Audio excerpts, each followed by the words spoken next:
angry vampire prickling my nose. Wanting to nip this show of dominance in the bud, I stretched my awareness out and tapped the nearest ley line. Energy flowed in, making the tips of my hair float as it spooled in my chi. My skin tingled, and I leaned into her space, proving I wasn't scared of her little fangs or her greater strength.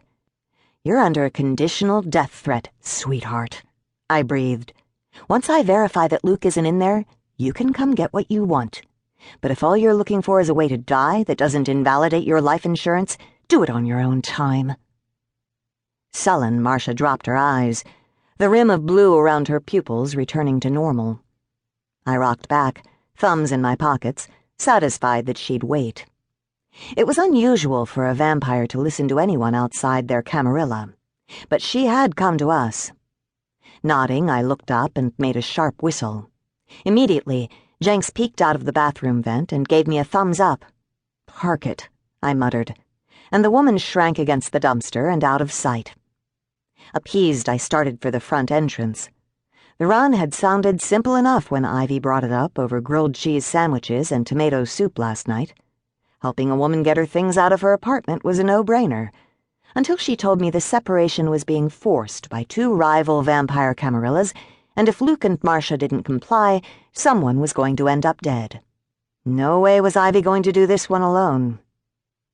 This was doing nothing to bolster my already low opinion of the undead vampires, the masters who manipulated everyone and everything in their decade-long games. Once they noticed you, the only way to avoid being a victim was to die and become a player yourself. But not Ivy, I thought as I emerged from the alley, and she angled toward me. I wouldn't let that happen to her. Unfortunately, the harder you squirmed, the more they squeezed. Ivy's pace hit a thread of tension I never would have noticed if I hadn't been sharing living space with her for the past 3 years. Sleek in her black slacks and top, she strode forward with her arms free and swinging. Her long black hair was up in a hard-to-grab bun, and even from here I could see the rim of brown around her eyes was nice and steady. She jumped at the distant sound of a door closing 2 streets over, though. She'd noticed something was off, too. Her shoulders eased as she fell in beside me, and we took the steps up to the front common door together. "Luke's car is still in the lot," she said, as I pulled the door open, and we walked into the foyer of the old apartment building as if we belonged. "By the smell of it, it's not been run for 2 days. So he's doing what he's been told and is still alive."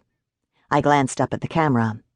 Jenks had been through the common areas, and according to him, they were fake. The scuffed tile floor was dirty in the corners, and I leaned against the stairway as Ivy leafed through Marcia's mail, pulling out everything she might want before putting the rest back in. "They won't let one of them die without killing the other," Ivy said as she made keep and toss piles. "Otherwise, the dead will claim the living as his or her scion." Which wouldn't do at all, I thought, looking up the dimly lit stairwell. It reminded me a little of my first place. I don't like this. A rare smile came over Ivy, and the letterbox snapped shut with a click. "You worry too much. These two aren't that important." My eyebrows rose. Despite my comments, Marcia was gorgeous. It would be hard for a master to let that much beauty go. Worry? I only worry about you. I don't like this run. Ivy handed me Marcia's mail, and I tucked it in my bag. "You just don't like the undead," she said, and I pulled my splat gun out and checked the hopper. Golly, I can't imagine why. Making a soft sound of agreement, Ivy started up the stairs.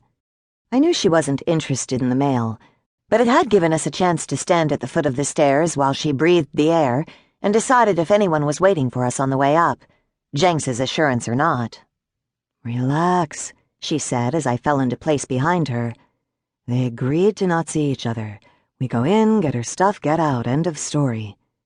"Then why did you ask me to come with you?" I said, rounding the first landing. Not looking back, she whispered, "Because I don't trust them." Me either. The door downstairs clicked open, and I spun.